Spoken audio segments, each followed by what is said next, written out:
నిజంగా ఈ మూవీ చూసిన తర్వాత ఒక సినిమాని ఇలా డిఫరెంట్ వేలో కూడా చూపించొచ్చా అని అనిపించింది నాకైతే.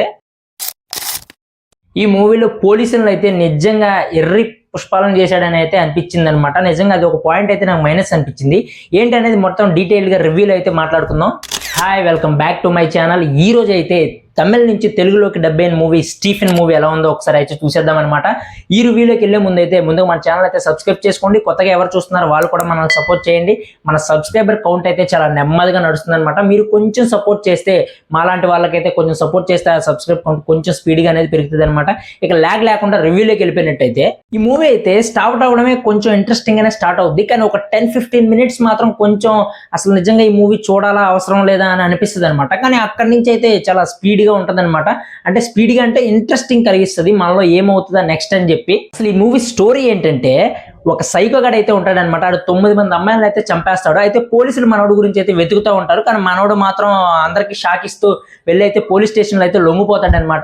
మరి అసలు ఎందుకు లొంగిపోయాడు, అసలు 9 మంది అమ్మాయిలను ఎందుకు చంపాడని చెప్పి ఈ ప్లాట్ మీదే సినిమా మొత్తం నడుస్తూ ఉంటది. ఈ మూవీలో నాకు మెయిన్ గా నచ్చింది ఏంటంటే డైరెక్టర్ గారి స్క్రీన్ ప్లే అనమాట. చాలా బాగా నచ్చింది అనమాట. అసలు ఎక్కడ కట్ చేయాలి, ఎక్కడ కంటిన్యూ చేయాలి, ఏ పార్ట్ ముందు చూపించాలి, ఏది తర్వాత చూపించాలి అనేది చాలా బాగా కళ్ళకు కట్టినట్టు మన ఆడియన్స్ చూసే వాళ్ళకైతే ఒక ఇంట్రెస్ట్ క్రియేట్ చేసేటట్టు అయితే ఆ స్క్రీన్ ప్లే అనేది అయితే ఖచ్చితంగా ఉంటది. ఈ మూవీలో యాక్టింగ్ గురించి మాట్లాడుకోవాలంటే, సైకోగా చేసిన ఒక పర్సన్ ఉంటాడు కదా మూవీలో, మనోడి యాక్టింగ్ అయితే చించి పడేసాడు అనమాట. కరెక్ట్ గా క్యారెక్టర్ తగ్గట్టు బిహేవియర్ అయితే చేస్తాడనమాట. ఇంకోటి ఏంటంటే, ఈ మూవీ అందరికీ నచ్చకపోవచ్చు, కానీ ఎప్పుడు రొటీన్ సైకో థ్రిల్లర్స్ చూసే వాళ్ళకి కొత్త థ్రిల్లర్ కావాలి అనుకుంటే ఇదైతే ఈ మూవీ అయితే ఖచ్చితంగా పర్ఫెక్ట్ గా నచ్చుతుంది అని చెప్పి నేనైతే అనుకుంటున్నాను అనమాట. అలాగే తెలుగు డబ్బింగ్ కూడా చాలా బాగుందనమాట. ఎక్కడ మిస్టేక్స్ అనేవి లేవు, చాలా బాగా పర్ఫెక్ట్ గా అయితే డిజైన్ చేసుకున్నారు తెలుగు డబ్బింగ్ కూడా. ఫస్ట్ 10-15 మినిట్స్ అయితే కొంచెం స్లోగానే ఉంటుంది. దాని తర్వాత ఆడియన్స్ లో క్యూరియాసిటీ పెంచుతూ కొంచెం మెల్లమెల్లగా స్పీడ్ అయితే అందుకుంటుంది అనమాట. ఇంకోటి ఏంటంటే, అసలు మూవీలో కథ చెప్తారు కదా, అదేంటంటే అసలు ఎవరి క్యారెక్టర్ ఏంటి అని తెలుసుకోవడానికి మనకు చాలా కన్ఫ్యూజ్ అయితే అయిపోతాం అనమాట. నిజంగా వీళ్ళు ఇలా చేశారా అనే మన మైండ్లో తిరుగుతూ ఉంటుంది. కానీ సినిమా మొత్తం అయిపోయిన తర్వాత మొత్తం లాస్ట్ క్లైమాక్స్లో అయితే తల్ల కిందులు చేసేస్తాడనమాట సినిమానైతే. నాకు ఇంకోటి ఏంటంటే, అసలు పోలీస్కి ఒక మంచి క్యారెక్టర్ ఇచ్చారు. ఈ మూవీలో పోలీస్ ఉంటారనమాట. అతనికైతే మంచి క్యారెక్టర్ ఇచ్చారు, ఒక మంచి పోలీస్ అనమాట.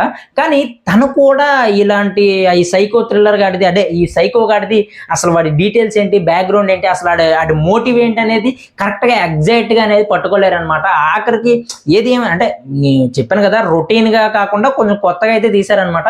అందరికీ నచ్చకపోవచ్చు, కానీ కొత్తదనం కోరుకునే వాళ్ళకైతే ఈ మూవీ అయితే ఖచ్చితంగా నచ్చుతుంది. ఫైనల్లీ ఈ మూవీ నా వరకు ఎలా అనిపించింది అంటే, నాకైతే బాగుందనమాట.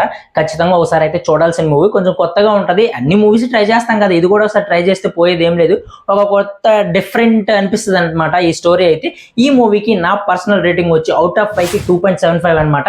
అడల్ట్ కంటెంట్ అయితే ఏమీ లేదు, ఖచ్చితంగా ఫ్యామిలీతో అయితే చూడొచ్చు అనమాట. కొంచెం బ్రూటల్గా ఉంటుంది, అంటే మర్డర్స్ అవన్నీ మరి అంత అయితే కాదు, ఓకే, మరి అంత బ్రూటల్గా ఏం చూపించరు, కానీ చూడొచ్చు, ఫ్యామిలీతో కలిసి అయితే చూడొచ్చు అనమాట. Okay, thank you for watching. Next వీడియోతో మళ్ళీ కలుద్దాం. ప్లీజ్ దయచేసి సబ్స్క్రైబ్ బటన్ అయితే మర్చిపోకండి. మోర్ అప్డేట్స్ అలాగే మోర్ రివ్యూస్ అయితే మన ఛానల్ అయితే అప్లోడ్ అవుతాయి అనమాట. బాయ్ బాయ్, మళ్ళీ కలుద్దాం.